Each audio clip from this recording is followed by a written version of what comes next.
सुप्रभात प्रिय विद्यार्थियों, कक्षा 8 हिंदी विषय में आप सभी का स्वागत है। बेटा, हमने हमारी पाठ्य पुस्तक मेधा का पाठ 8 लोकमान्य की याद में पूरा पढ़ लिया है और उसको समझ भी लिया है। आज हम इसके प्रश्नोत्तर करेंगे। इस पाठ में हमने पढ़ा सुभाष चंद्र बोस ने श्री केलकर जी को मांडले जेल से पत्र लिखा था। उसमें उन्होंने लोकमान्य तिलक के बारे में बताया कि तिलक उसी मांडले जेल में 6 वर्षों तक रहे। वहीं तिलक ने गीता भाष्य नामक ग्रंथ की रचना की। जिस वार्ड में लोकमान्य तिलक कैद थे वह लकड़ी के तख्तों से बना था और हर मौसम में उन्हें वहां पर बहुत परेशानी हुआ करती थी। नेताजी को वह जेल तीर्थ स्थल जैसा महसूस हो रहा था। क्यों? क्योंकि देश के महानतम सपूत लोकमान्य तिलक वहां 6 वर्षों तक रहे थे। वहां तिलक जी को पुस्तकों से ही सांत्वना मिलती थी। उनका राजनीतिक जीवन मंद गति से खिसक रहा था। इस बात का उन्हें बहुत अफसोस था। और जेल में रहते हुए तिलक जी को बीमारी भी थी। वहां पर उनको मधुमेह की बीमारी से वो ग्रस्त थे। डायबिटीज की प्रॉब्लम थी उनको, और दुख और यंत्रणाओं से भी ऊपर वो इसलिए उठे हुए रहते थे क्योंकि गीता की भावना उनके अंदर थी। वो गीता की भावना में मग्न रहते थे।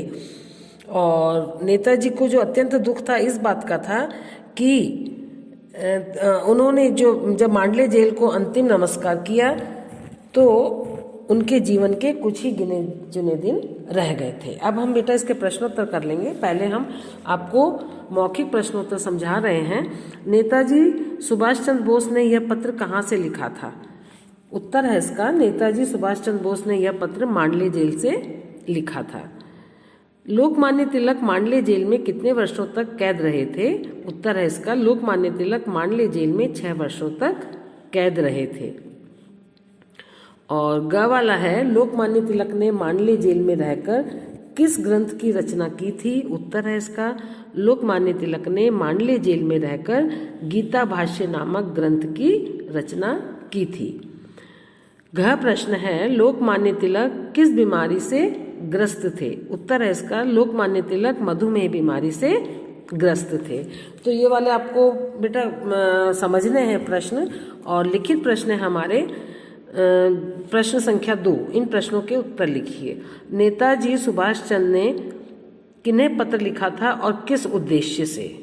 उत्तर है इसका, नेताजी सुभाष चंद्र ने श्री केलकर को पत्र लिखा था। वे लोकमान्य तिलक के बारे में उन्हें बताना चाह रहे थे। ख प्रश्न है, जिस वार्ड में लोकमान्य तिलक कैद थे उसका वर्णन नेताजी ने किस प्रकार किया है? जिस वार्ड में लोकमान्य तिलक कैद थे वह लकड़ी के तख्तों से बना है, जिसमें गर्मी में लू और धूप से, वर्षा में पानी से, शीत ऋतु में सर्दी से तथा सभी ऋतुओं में धूल भरी हवाओं से बचाव नहीं हो पाता था। वे बहुत परेशान रहते थे। ग प्रश्न है, लोकमान्य तिलक के कारावास काल के बारे में नेताजी ने जो लिखा है उसका संक्षेप में वर्णन कीजिए। लोकमान्य तिलक ने कारावास में 6 वर्ष बिताए, लेकिन मुझे विश्वास है, मुझे मने नेताजी को, नेता सुभाष चंद्र बोस को, है ना, मुझे विश्वास है कि बहुत कम लोगों को यह पता होगा कि उस अवधि में उन्हें किस हद तक शारीरिक और मानसिक यंत्रणाओं से गुजरना पड़ा था। कष्टों से, है ना, मानसिक परेशानियों से, मानसिक पीड़ाओं से। और वे यहाँ एकदम अकेले रहे और उन्हें कोई बौद्धिक स्तर का साथी नहीं मिला। ये उन्होंने इस प्रकार से वर्णन किया। कब का? जब लोकमान्य तिलक जेल में थे, कारावास में थे। घ प्रश्न है, लोकमान्य तिलक की दिनचर्या कठोर रही होगी। नेताजी की ऐसी राय क्यों थी? उत्तर है इसका, लोकमान्य तिलक ने विपरीत परिस्थितियों में शांत रहकर प्रसिद्ध ग्रंथ गीता भाष्य की रचना की थी, इसलिए नेताजी की ऐसी राय थी, है ना, कि उनकी दिनचर्या कितनी कठोर रही होगी, इतनी परेशानी, इतनी तकलीफों में भी उन्होंने वहां पर इतने बड़े ग्रंथ की रचना की। अंग प्रश्न है, लोकमान्य तिलक के प्रति नेताजी की श्रद्धा कब कब बढ़ जाती है? उत्तर है इसका, लोकमान्य तिलक के बंदी जीवन के बारे में सोचने पर, है ना, उनकी यातनाएं, उनकी यंत्रणाएं, उनकी कष्टों को के बारे में सोचने पर नेताजी की श्रद्धा और आदर उनके प्रति और भी बढ़ जाता है। अब क्या प्रश्न है बेटा, इसका लास्ट वाला क्वेश्चन है, प्रकृति को अपना बदला लेना ही था। नेताजी की यह सोच किसके प्रति थी और इस सोच का कारण क्या था? उत्तर है इसका, नेताजी की यह सोच लोकमान्य तिलक के जीवन के बारे में थी और उनके प्रति थी, क्योंकि उन्होंने प्रकृति के नियमों की अवहेलना की थी। अब है बेटा, ये प्रश्न हमारे पूरे हो गए प्रश्नोत्तर। दो या तीन प्रश्न, अतिरिक्त प्रश्न आप खुद बनाएंगे और उनके उत्तर भी आपको ही लिखने हैं। अब है, इन पंक्तियों की संदर्भ सहित व्याख्या कीजिए। तो अब व्याख्या जो है हम आपको समझा रहे हैं, लेकिन आपको खुद के शब्दों में कॉपी में लिखनी होगी। क है, मांडले में अपनी मातृभूमि और स्वदेश के से बलात् अनुपस्थिति के बावजूद मुझे पावन स्मृतियां राहत और प्रेरणा देंगी। ऐसी ही अन्य जेलों की तरह यह ऐसा तीर्थ स्थल है जहां भारत का एक महानतम सपूत लगातार 6 वर्ष तक रहा था।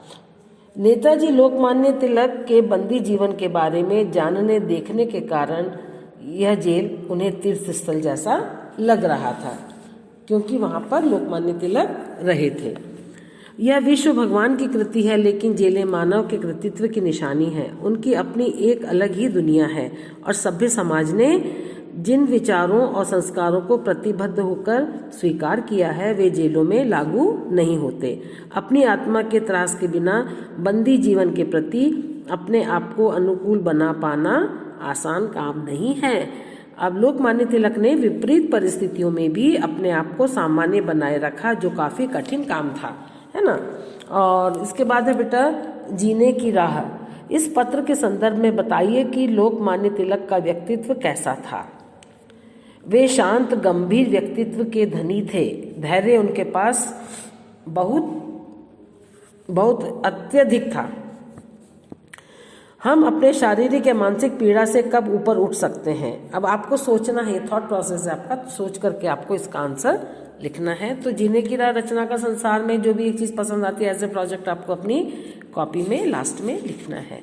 तो आज की कक्षा बेटा हमारी यहीं समाप्त होती है और आपका गृह कार्य यही है कि इसके जो प्रश्नोत्तर हैं आपको कॉपी में लिखने और याद करने। धन्यवाद।